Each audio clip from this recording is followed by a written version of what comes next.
Hi hello ಎಲ್ರಿಗೂ ನಮಸ್ಕಾರ, welcome back to my mini vlog. ಎಲ್ರಿಗೂ ಬುಧವಾರದ ಶುಭೋದಯ. ಬೆಳಗ್ಗೆ ಎದ್ದು ಡೈಲಿ ಮಾಡೋ ತರನೇ ಹಾಲ್ನ ಕರೆದು ಹಾಗೆ ಡೈರಿ ಹಾಲ್ನ ತಗೊಂಡೋದೆ. ಬಟ್ ಅನ್ಫಾರ್ಚುನೇಟ್ಲಿ ಇವತ್ತು ಗವರ್ನಮೆಂಟ್ ಡೈರಿ ಓಪನ್ ಆಗಿತ್ತು, ಬಟ್ ನಾನು ಹೋಗೋಷ್ಟರಲ್ಲಿ ಕ್ಲೋಸ್ ಆಗ್ಬಿಟ್ಟಿತ್ತು.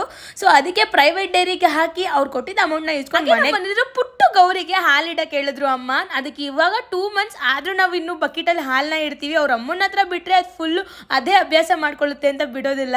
ಹಾಗೆ ತೋಟದ ಹತ್ರ ಹೋಗಿ ಹಸುಗಳನ್ನೆಲ್ಲ ಕಟ್ಟಾಕಿ ನೀರು ಹಾಯಿಸ್ಬೇಕಿತ್ತು ಅಂತ ಹೇಳ್ಬಿಟ್ಟು ನಾನು ಅಪ್ಪ ಹಾಯಿಸ್ಕೊತಾ ಇದ್ವಿ. ಮನೆಗೆ ಬಂದ್ಮೇಲೆ ಅಮ್ಮ ಒಂದು ಫಂಕ್ಷನ್ ಅಟೆಂಡ್ ಮಾಡ್ಬೇಕು ಅಂತ ಹೇಳಿದಕ್ಕೆ ಪಾರ್ಸಲ್ ಬರೋದಿತ್ತು, ಅದನ್ನ ಕಲೆಕ್ಟ್ ಮಾಡ್ಕೊಂಡು ಬಂದು ಪಟ್ ಅಂತ ಸಿಂಪಲ್ ಆಗಿ ರೆಡಿ ಆದೆ. ನಾನು ಫೋಟೋಗೆ ಬರಲ್ಲ ಅಂತ ಹೇಳಿದ್ರು ನಮ್ಮಮ್ಮ ಅಲ್ಲಿ ಹೋಗ್ಬಿಟ್ಟು ಬಾ ಬಾ ಅಂತ ಕರೀತಿರ್ತಾರೆ. ನಂಗೆ ಯಾವ ಫೋಟೋಗೆ ಹೋಗೋಕೆ ಇಷ್ಟನೇ ಆಗಲ್ಲ. ಹಾಗೆ ಅಲ್ಲಿ ಊಟ ಮುಗಿಸ್ಕೊಂಡು ಮನೆಗೆ ಬಂದು ನೋಡಿದ್ರೆ ಕೋತಿಗಳು ಬಂದ್ಬಿಟ್ಟಿದ್ವು. ಅದು ಒಳಗಡೆ ಬರೋಕ್ಕೆ ನುಗ್ಗಕ್ಕೆ ಟ್ರೈ ಮಾಡ್ತಿತ್ತು. ನಮ್ಮ ಗುಂಡು ಅಂತೂ ಫುಲ್ ಎದ್ರುಕೊಂಡ್ಬಿಟ್ಟಿದ್ದ. ಪಾಪ ಆ ಕಡೆ ಈ ಕಡೆ ಈಚೆ ಹೋಗ್ಕೊಂಡು ಟ್ರೈ ಮಾಡ್ತಾರೆ. ಪ್ರತಿಯೊಂದು ನೋವು ಪಾಠವನ್ನು ಕಲಿಸುತ್ತದೆ, ಪ್ರತಿಯೊಂದು ಪಾಠ ವ್ಯಕ್ತಿಯನ್ನು ಬದಲಿಸುತ್ತದೆ. ಇವತ್ತಿಗಿಷ್ಟೇ.